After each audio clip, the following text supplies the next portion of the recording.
اللہ تعالیٰ نے قرآن مجید میں چوتھے پارے کی پہلی آیت کریمہ ہے، اس میں ارشاد فرمایا کہ لن تنالوا البر حتی تنفقوا مما تحبون، فرمایا تم ہرگز بھلائی کو نہیں پہنچ سکتے جب تک اپنی پیاری چیز راہ خدا میں خرچ نہ کرو۔ ایسا نہیں ہونا چاہیے کہ جس چیز کی طرف انسان کا طبعی میلان نہ ہو، جس چیز کی طرف اس کی رغبت نہ ہو، یا خدا نہ خواستہ جس چیز کی وہ ضرورت محسوس نہ کرے وہ راہ خدا میں دے دے، بلکہ ہونا یہ چاہیے کہ جو چیز اسے بڑی پیاری ہو وہ راہ خدا میں پیش کر دے۔ اگر وہ نیکی کی حقیقت کو پانا چاہتا ہے، رضائے الہی حاصل کرنا چاہتا ہے، اللہ تبارک و تعالی کی مرضی اور منشا کو پانا چاہتا ہے، تو پھر قرآن مجید یہ کہتا ہے کہ اپنی ساری محبتیں اکٹھی کرے اور راہ خدا میں پیش کر دے۔ جس نے اپنی ساری محبتیں، ساری چاہتیں، ساری الفتیں اللہ کے رستے میں پیش کر دی، وہ نیکی کو پا گیا۔ پیاری چیز۔ یہود کے جو علماء تھے ان کے بارے میں قرآن مجید یہ فرماتا ہے کہ یعرفونہ کما یعرفون ابناءہم، اے محبوب علیہ السلام یہ آپ کو اس طرح پہچانتے ہیں جیسے کوئی اپنے بیٹوں کو پہچانتا ہے۔ اتنی واضح نشانیاں انہوں نے تورات میں پڑھی ہیں، انجیل میں پڑھی ہیں، اتنی واضح کہ جس طرح کوئی شخص اپنے سگے بیٹے کو پہچانتا ہے، یہ اس طرح اے محبوب جانتے ہیں کہ آپ اللہ کے رسول ہیں۔ لیکن وہ ہدایت سے محروم کیوں رہے؟ حق جاننے کے باوجود حق قبول کیوں نہ کر سکے؟ حق کی معرفت رکھنے کے باوجود حق کو پا کیوں نہ سکے؟ اس لیے نہیں پا سکے کہ ان کو پتہ تھا کہ اگر ہم نبی کریم علیہ السلام کا کلمہ پڑھیں گے نا تو ہم چونکہ اب خود مذہبی پیشوا ہیں، یہودیوں کے رہنما ہیں، قائد ہیں، ہمیں اپنی قیادتیں چھوڑنی پڑیں گی، ہمیں اپنی سرداری چھوڑ کے دروازہ محبوب کی غلامی کرنی پڑے گی۔ انہیں سرداری پیاری تھی، راہ خدا میں پیش نہیں کر سکے تو ہدایت سے محروم رہ گئے۔ لیکن حضرت عبداللہ ابن سلام عالم بھی تھے، پیشوا بھی تھے، مقتدا بھی تھے، شاگرد بھی رکھتے تھے، حلقہ احباب بھی رکھتے تھے، سارا کچھ لے کے حضور کی غلامی میں آ گئے۔ اللہ نے صحابیت کا درجہ دے کے ساری امت کا امام بنا دیا۔ اپنی سرداریاں، اپنی پیاری چیزیں راہ خدا میں خرچ کرنی پڑیں گی۔ حقیقی نیکی کو پانے کے لیے، حقیقی معرفت کو پانے کے لیے، اللہ کی رضا کے حصول کے لیے اپنی محبوب چیز راہ خدا میں دینی پڑے گی۔ کیا ہے یہ قربانی؟ نبی پاک صلی اللہ تعالی علیہ وآلہ وسلم نے ارشاد فرمایا کہ فربار خوبصورت جانور راہ خدا میں ذبح کرو، یہ قیامت کے دن اپنے سینگوں اور کھروں کے سمیت آئے گا۔ حضور نے فرمایا یہ پل صراط پر یہ جانور تمہاری سواریاں بنیں گے۔ پیارے خوبصورت جانور راہ خدا میں ذبح کرو۔ کچھ چیزیں ایسی ہوتی ہیں جن کو ہمارے ہاں بطور رسم لے لیا جاتا ہے کہ ہم نے یہ کام کرنا ہی کرنا ہے۔ ہماری جو بجٹ ہے سالانہ، اس میں کچھ چیزیں شامل ہوتی ہیں، اس میں ہمارے کچن کے اخراجات شامل ہوتے ہیں، ہمارے خاندان کا لباس شامل ہوتا ہے، کہیں آنے جانے کے سفری اخراجات شامل ہوتے ہیں۔ اس کے اندر خدا نہ خواستہ خاندان کے اندر کسی کا انتقال ہو گیا یا کسی کا بیاہ ہو گیا تو وہ ہمارے سالانہ اخراجات کے اندر وہ چیز شامل ہوتی۔ تو انہی خرچوں کے اندر بعض لوگوں نے معاذ اللہ قربانی کو بھی شامل کر لیا ہے۔ وہ جب حساب لگاتے ہیں تو رمضان کے وقت ہی کہنے لگ جاتے ہیں کہ 2 مہینے کے بعد پھر قربانی کا بھی ایک خرچ ہے، وہ بھی پورا کرنا ہے۔ تو میرے بھائی، آپ کی جو باقی رسومات ہیں، قربانی اس طرح سے ایک رسم نہیں ہے، یہ آپ کے روزمرہ کے خرچوں میں سے خرچہ نہیں ہے۔ تھوڑی دیر کے لیے غور کر کے دیکھیے گا، ایک وہ سودا ہے جو آپ دکان پہ بیچتے ہیں، ایک وہ سودا ہے جو آپ کا گاہک کے ساتھ تعلق، ایک وہ خاص چیز ہے جو آپ اپنی بیٹی اور بیٹے کو جو آپ تحفہ دیتے ہیں، جو چیز ڈھونڈ کے لاتے ہیں، اس کی نوعیت، خریدتے وقت آپ کے جذبات، پیش کرتے وقت آپ کی کیفیت، ان کو دیتے وقت ساتھ ماتھا چومنا، پیار کرنا اور کہنا دیکھو بھلا میں کیا لایا ہوں۔ آپ کا انداز وہ بتاتا ہے کہ یہ تحفہ کسی پیارے کو پیش کیا جا رہا ہے. جس طرح آپ سے کچھ چیز خریدنے آتا ہے اور آپ اپنی دکان پر بیٹھ کر بیچ کر اسے دیتے ہیں، اسی طرح سے آپ اپنے بچوں کو نہیں دیتے. وہ آپ کی اپنی دکان کا بھی ہو تو جب آپ ان کو دیتے ہیں تو آپ کے جذبات اور ہوتے ہیں، بلا مثال و بلا تشبیہ. باقی سارے خرچے اور ہیں. راہ خدا میں قربانی کا جانور پیش کرنا یہ کچھ اور ہے. اس کو اللہ کی بارگاہ میں پیش کرنا اس کا رنگ اور ہے. یہ سنت ہے جناب ابراہیم کی، یہ طریقہ ہے مدینے والے محبوب کا. 10 سال حضور مدینے میں رہے، ہر سال میرے نبی نے قربانی کی. یہ ایک خاص جذبہ ہے. اس کے لیے آپ کا شوق اور ہونا چاہیے، اس کے لیے انداز اور ہونا چاہیے. یہ دیتے وقت طبیعت میں کیفیت اور ہونی چاہیے. اس کو آپ روٹین کے معاملات میں نہیں لے سکتے. اس کے لیے آپ کی طبیعت کے اندر ایک خاص قسم کی خوش دلی پیدا ہونی چاہیے. تو میرے عزیز، پیاری اور محبوب چیز. لیکن یاد رکھیے گا، کسی چیز کی بھی کچھ سمت ہوتی ہے نا. آپ نے وضو کرنا ہے تو پانی چہرے پہ بہانا ہے، آپ کو غسل کرنا ہے تو پانی جسم پہ بہانا ہے، آپ کو حج عمرہ کرنا ہے تو سفر کرنا ہے بیت اللہ شریف کا، نبی کریم علیہ السلام کے روضہ نور کا. کوئی بھی نیکی کرنی ہے تو اس کی سمت ہوتی ہے. یہ جو اللہ کی راہ میں خرچ کرنا ہے اس کی سمت ہے. وہ سمت کیا ہے؟ کہ خرچ کرنا ہے اللہ کی راہ میں، پر کرنا بندوں پہ ہے. نماز پڑھنی ہے تو سمت کدھر ہے؟ نیکی کی سمت ہے نا، کہ یہ انداز ہے نیکی کا. آپ نے اللہ کی راہ میں خرچ کرنا ہے تو بھلا کیا معنی ہے اس کا؟ خرچ اللہ کی راہ میں کرنا ہے، پر کرنا کس پہ ہے؟ بندوں پہ. جو لوگ حرم شریف جاتے ہیں نا، کعبہ کا طواف کرتے ہیں، انہیں وہ رستہ بھی پیارا لگتا ہے، انہیں وہ گلیاں پیاری لگتی ہیں، کیونکہ وہ سبب بنی ہیں. وہ ایک تعین تھا کہ اس طرف سے ہو کے ہمیں رستہ ملا، تعین ملا اور ہم نے بیت اللہ شریف کا طواف کیا. وہ رستے پیارے لگتے ہیں. آپ مسجد کی طرف چل کے جاتے ہیں، مسجد پیاری لگتی ہے. کیوں کہ یہاں آ کے جماعت سے نماز پڑھتے ہیں، 1 پر 27 کا ثواب ملتا ہے. تو آپ نے رضا اللہ کی حاصل کرنی ہے، خرچ غریب پہ کرنا ہے. وہ غریب پہ خرچ کر کے رضا اللہ کی ملے گی تو اس کا مطلب یہ ہوا کہ جس رستے پہ چل کے رب ملے نا وہ رستہ پیارا لگتا ہے. تو لہٰذا جن غریبوں کو دینا ہے پھر وہ غریب بھی پیارے لگنے چاہیے. وہ پیارے لگنے چاہیے کہ یار یہ دیکھو نا، ان کی وجہ سے مجھے اللہ کی رضا مل رہی ہے. اور اس لہجے کی حدیث دوسری شاید کتب حدیث میں موجود نہ ہو، اس طرز کی، اس لہجے کی، اس انداز کی روایت. یہ صحیح مسلم میں حدیث موجود ہے. نبی پاک علیہ السلام نے فرمایا، رب قیامت والے دن فرمائے گا، میں بھوکا تھا تو نے مجھے کھانا ہی نہیں کھلایا. اوئے ہوئے ہوئے. میں نے کہا اس مزاج کی دوسری روایت ہی نہیں ملے گی. میں پیاسا تھا تو نے پانی نہیں پلایا، مجھے کپڑوں کی حاجت تھی تو لباس لے کے نہیں آیا. بندہ عرض کرے گا، مالک تو کھانے سے پاک، تو پینے سے، جسم جسمانیت سے، تو لباس سے پاک، تو کھانا پینا لباس پہننا تیری حاجت ہی نہیں، تو ان حاجتوں سے بے نیاز ہے. تو رب فرمائے گا، وہ جو تیرے پڑوس میں بندہ بھوکا تھا تو بندہ تو میرا ہی تھا نا. وہ جو تیرے پڑوس میں بندہ پیاسا تھا تو بندہ تو میرا تھا. وہ جس کو حاجت لباس تھی تو بندہ تو پھر اقبال بول پڑے، کہنے لگے خدا کے بندے تو ہیں ہزاروں، یہ بنوں میں پھرتے ہیں مارے مارے.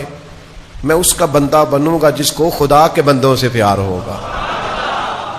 خدا کے بندے تو اور بنوں میں پھرتے ہیں مارے مارے، میں اس کا بندہ بنوں گا جس کو خدا کے بندوں سے پیار ہو. تو غرباء پہ خرچ کرنا ہے، مساکین پہ خرچ کرنا ہے. حصول اللہ کی رضا کا ہوگا، لیکن آپ کو انفاق فی سبیل اللہ کرنے کے لیے، اس تقوی کو پانے کے لیے جس رستے کی ضرورت ہے وہ رستہ غریبوں کی محبت کا رستہ ہے، مساکین کی محبت کا رستہ ہے. اور پھر جب خرچ کرنا جو ہے، ایک کام کرنا جو ہے، تو میں نے کئی دفعہ آپ سے عرض کیا ہے، تنگ آ کے بھی کام ہو ہی جاتا ہے اور خوش ہو کے بھی کام. تنگ آ کے بندہ کرے تو تھک جلدی جاتا ہے، خوش ہو کے کرے تو تھکاوٹ سکون میں کر لیتا ہے. کام وہی ہے آپ اس کا مزہ لے کے کریں, آپ اس کا سرور لے کے کریں, آپ اس کا ذائقہ لیں, آپ کا کام آپ کا شوق بن جائے, آپ کا کام آپ کی لگن بن جائے. وہ تھکائے گا نہیں, وہ لطف دے گا. اس کے اندر آپ کو محسوس ہوگا کہ خوبصورتی پیدا ہو گئی ہے, لذت آنے لگ گئی ہے. قربانی کرنی تو ہے. تو میرا خیال ہے جس سے خریدنے جائیں اس سے بھی نہ ہی لڑیں تو بہتر ہے. اور میرا خیال ہے کہ گھر میں لا کے بھی غصہ نہ ہی کریں تو بہتر ہے کہ وہ نئے پیسے قربانی تے لگ گئے نے. اور پھر یہ کہ جب آپ ذبح کریں تو ذبح کرنے والے کے ساتھ بھی اگر لہجہ میٹھا ہی ہو تو میرا خیال ہے کریں گے, لینے آنے والے بھی بعض اوقات تنگ کریں گے, لیکن اگر انداز خوبصورت ہی ہو تو میرا خیال ہے زیادہ بہتر ہے. اور دیکھیں نبی پاک صلی اللہ تعالی علیہ وسلم بات کر دیتے, لیکن بات کے اندر اس قدر جاذبیت پیدا ہو جاتی کہ لفظوں کو گویا حسن مل جاتا. حضور بولتے تو جیسے جملوں میں خوشبو پیدا ہو جاتی, جیسے الفاظ کو اندازہ ہوتا کہ ہماری بڑی قیمت ہے. المعجم الکبیر میں امام طبرانی نے سرکار کا فرمان لکھا ہے. کریم محبوب علیہ الصلوۃ والسلام ارشاد فرمانے لگے, خوش دلی سے قربانی کرنا, جو خوش دلی سے قربانی کرے گا اس کی قربانی اس کے اور جہنم کے درمیان حجاب بن جائے گی, پردہ بن جائے گی, روک بن جائے گی. خوش دلی والی قربانی بندے کو دوزخ میں جانے نہیں دے گی. لیکن حضور نے خوش دلی کی شرط لگائی ہے. کس کی شرط لگائی ہے؟ دل خوش ہو, جانور خریدتے وقت بھی خوش ہو, گھر لاتے وقت بھی خوش ہو, اس کو چارہ کھلاتے وقت بھی دل خوش ہو, اور جناب پھر بانٹتے وقت بھی دل خوش دلی سے آپ قربانی کریں. تو فرمایا یہ جہنم اور تمہارے درمیان یہ بن جائے گی رکاوٹ, پردہ, حجاب. پھر میں آپ سب کی خدمت میں ایک بات عرض کروں گا کہ کسی بھی دینی عبادت کو کبھی مشکل نہ بنائیں. قربانی کاروبار نہیں, قربانی عبادت ہے. بڑی محنت کی ہے اس نے جس نے 2 سال تک بچڑا پالا ہے اور 5 سال تک اونٹ پالا ہے, اس کا حق بنتا ہے وہ قیمت وصول کرے. لیکن وہ ایک بات کو سمجھ لے کہ میں مسلمان ہوں اور قربانی تجارت نہیں ہے, قربانی عبادت ہے. وہ اپنی قیمت وصول کرے, رقم لے.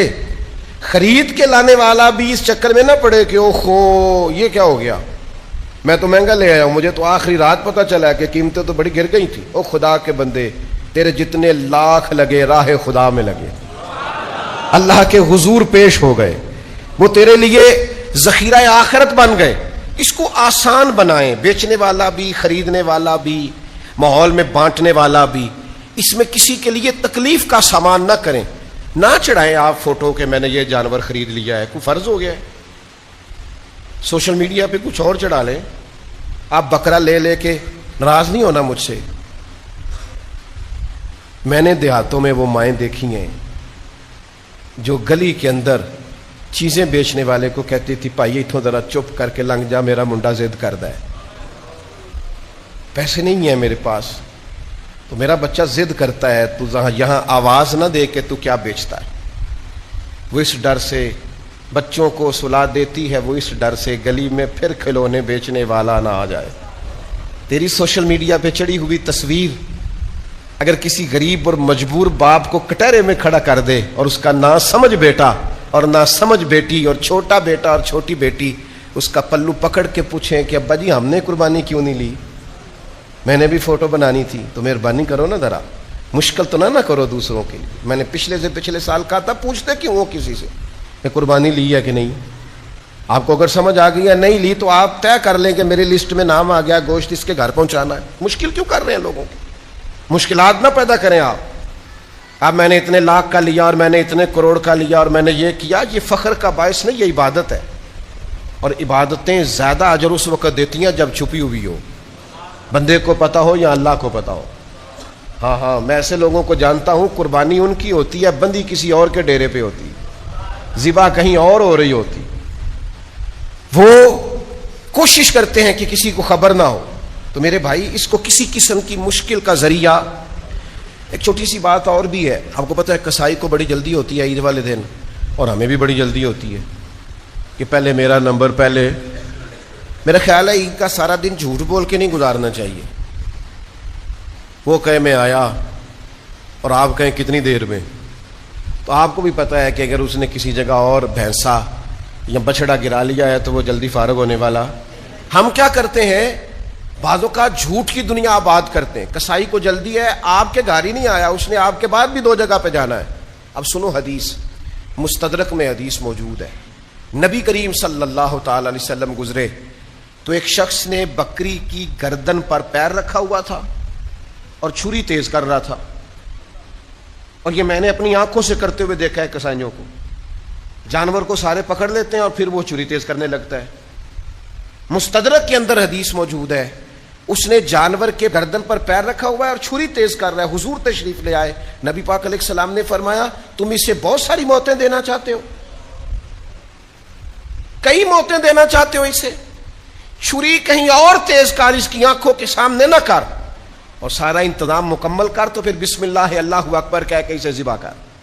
لیکن وہ چونکہ جلدی بڑی ہے, چونکہ یہاں سے وہاں بھی جانا ہے, پھر وہاں سے آگے بھی جانا ہے, تو بھئی شریعت نے 3 دن دیے, آپ کو ایک لمبا چوڑا وقت دیا ہے قربانی کے لیے. اور اب وہ دور نہیں ہے کہ سال بیت گیا گوشت نہیں کھایا, اب تو فریزر سارا سال بھرے رہتے ہیں. لہذا بہت اطمینان کے ساتھ یہ کام کیجئے. ایک اپیل اپنی طرف سے بھی کرنی ہے, صفائی نصف ایمان ہے. طہارت اسلام کا حسن ہے. دین اسلام کا اگر کوئی اور نام رکھا جا سکتا ہے تو دین پاکیزگی ہے. یہ صاف ستھرا دین ہے. ہر نماز کے لیے تازہ وضو کرنے کا کہتا ہے, یہ اجلے لباس کی بات کرتا ہے, یہ خوشبو کو سنت کہتا ہے, یہ مسواک کی محبت دلاتا ہے. قربانی تو عبادت تھی, عبادت میں تو صفائی ہونی چاہیے. اور ہم نے شہروں کے شہر بھر دیے ہیں گند سے. قربانی کی ہے اور جانوروں کے فضلات پھینکے ہیں, یہاں بھی پھینک دیا, وہاں بھی پھینک دیا, یہاں بھی پھینک دیا. وہ جناب اٹھائیں گے جن کی ذمہ داری ہے. تو میرا تو خیال ہے ملک ہم سب کا ہے, ہم سب کی ذمہ داری ہے. ہم کوئی مخصوص جگہ جن کا تعین کیا جاتا ہے کہ یہاں آپ کوڑا کرکٹ پھینک دے, وہاں جا کر کے جانوروں کے فضلات کو تلف کیوں نہیں کرتے؟ وہیں اپنے دروازے کے سامنے, وہیں اپنی گلی کے کونے میں, اس سے تعفن اٹھتا ہے, اس سے بدبو پھیلتی. تو یہ مسلمان کا مزاج نہیں ہے. کوشش کریں کہ قربانی بھی ہو, اور عبادت تو بات ہی چونکہ صفائی کی کرتی ہے, تو اس کے ساتھ ساتھ صفائی اور طہارت کا بھی خیال ہو, پاکیزگی کا بھی خیال ہو. پھر سب سے اہم اور سب سے ضروری بات, نبی پاک صلی اللہ تعالی علیہ وسلم سے جب پوچھا گیا تھا نا قربانیاں کیا ہیں, قربانی نبی پاک کی بھی سنت ہے, لیکن حضور نے اسے جوڑ کے رکھا, فرمایا یہ تمہارے باپ جناب ابراہیم کی سنت ہے. قربانی حضرت ابراہیم کا طریقہ ہے. قربانی کا نا واقعہ سورہ صافات میں ہے. آخر میں ایک دمبا آ گیا, فدیہ ہو گیا, بات ختم ہو گئی. قربانی میں دمبا آئے گا, اسے ذبح کیا جائے گا, اللہ کے نام پر قربان کر کے اللہ کی مخلوق میں بانٹ دیا جائے گا. قربانی کا یہ فلسفہ ہے, یہ بات مکمل ہو گئی. لیکن میں جب سورہ صافات کو دیکھتا ہوں نا, تو مجھے سب سے زیادہ پیار پتہ کس بات پہ آتا ہے کہ قربانی کا سارا رنگ اپنی جگہ پر, لیکن جو باپ اور بیٹے کی گفتگو ہے نا, سارے نعت خانوں نے نا شعر ماں کی شان میں لکھے ہیں, پڑھے بھی اماں کی شان میں ہی جاتے ہیں. اور ٹھیک ہے بھائی, اماں کا پیار اس کی کوئی حد کو پہنچ سکتا, لیکن چلو تھوڑا سا ابا جی کا بھی پیار شامل کر لو, ہلکا پھلکا چلو ابا جی کا بھی کئی ذکر کرے. 2 محبتیں قرآن پاک نے بیان کی ہیں, قرآن پاک میں دونوں باپ بیٹے کی ہیں. ایک جناب یعقوب اور جناب یوسف کی محبت, اوئے ہوئے, یعنی باپ بیٹے کے لیے روتے روتے ان کی آنکھوں کی بنائی بظاہر چلی گئی. 2 محبتیں, ایک جناب یعقوب اور یوسف کی محبت, اور ایک جناب ابراہیم اور اسماعیل کی محبت. 2 محبتیں بیان کی ہیں قرآن نے, دونوں باپ اور اوئے ہوئے. کدے پتر نو سمجھ لگے نا ابا پیار کردہ کنا ہے, اس کو پتہ ہی کوئی نہیں. یہ کہتا ہے مجھے ڈانٹتا ہے, مجھے جھڑکتا ہے. یہ ڈانٹتا نہیں, یہ ریگ مارتا ہے, یہ تیری غلاظتیں اتارنا چاہتا ہے. یہ تجھے نا اوئے ہوئے ہوئے, وہ جو ابا جی کا اوئے ہے نا, تجھے پتہ نہیں اس کے اندر طاقت کتنی زیادہ ہے. وہ ادھر آئے نا, تجھے پتہ نہیں کہ تیرا باپ تجھے جوان کتنا کرنا چاہتا ہے. اور تیرے کو ٹوری نہیں ہوندا اور تو نکما رہ گیا ہے. تجھے پتہ نہیں اس کے پیچھے درد کتنا ہے. زندگی میں جو باپ کی جھڑکیاں سہ گیا نا، انشاءاللہ کسی اور کی کھانی نہیں پڑیں گی. بس کامیاب ہو گیا، کسی اور کی نہیں کھانی پڑے گی، سہ جائے. اور جو باپ کے سامنے اونچا بولتے ہیں وہ یاد رکھیں، جو باپ کے سامنے اونچا بولتا ہے اس کا قد کبھی اونچا نہیں ہوتا، اس کا کردار کبھی اونچا نہیں ہوتا، اس کو کبھی دنیا میں وہ وقار نہیں ملتا جو اس کا حق ہے. قربانی آ گیا مینڈا، وَفَدَيْنَاهُ بِذِبْحٍ عظیم آ گیا، بات ختم ہو گئی. پر یہ ذرا باپ بیٹے کی گفتگو تو سنو کیا ہو رہی ہے. اے ذرا پیو پتر دیاں گلاں، سورہ صافات. باتیں اتنی پیاری تھیں باپ اور بیٹے کی کہ اللہ نے قرآن میں ذکر فرما دی. یعنی اللہ کہندے تانوں میں نہ دساں پلا دوویں گلاں کی کردے سن ادوں. بندے پوچھتے نا اتنے کی گلاں ہو رہی سن، بھائی ادھر کیا باتیں چل رہی تھیں. اللہ کہتا ہے میں بتاؤں ابراہیم اور اسماعیل کی باتیں کیا تھیں. یہ سورہ صافات، کبھی اس کا مزہ لینا. مجھے تو خیر بڑا لطف آتا ہے، میں جب بھی پڑھتا ہوں، ہر سال پڑھتا ہوں، کئی بار پڑھتا ہوں، مزہ لیتا ہوں. یہ سورہ صافات ہے، 23واں پارہ ہے، 100 نمبر آیت سے بات شروع ہو رہی ہے. اللہ کہتے ہیں پہلے تو ابراہیم نے دعا مانگی. چلیں اپنے لفظوں میں بات کر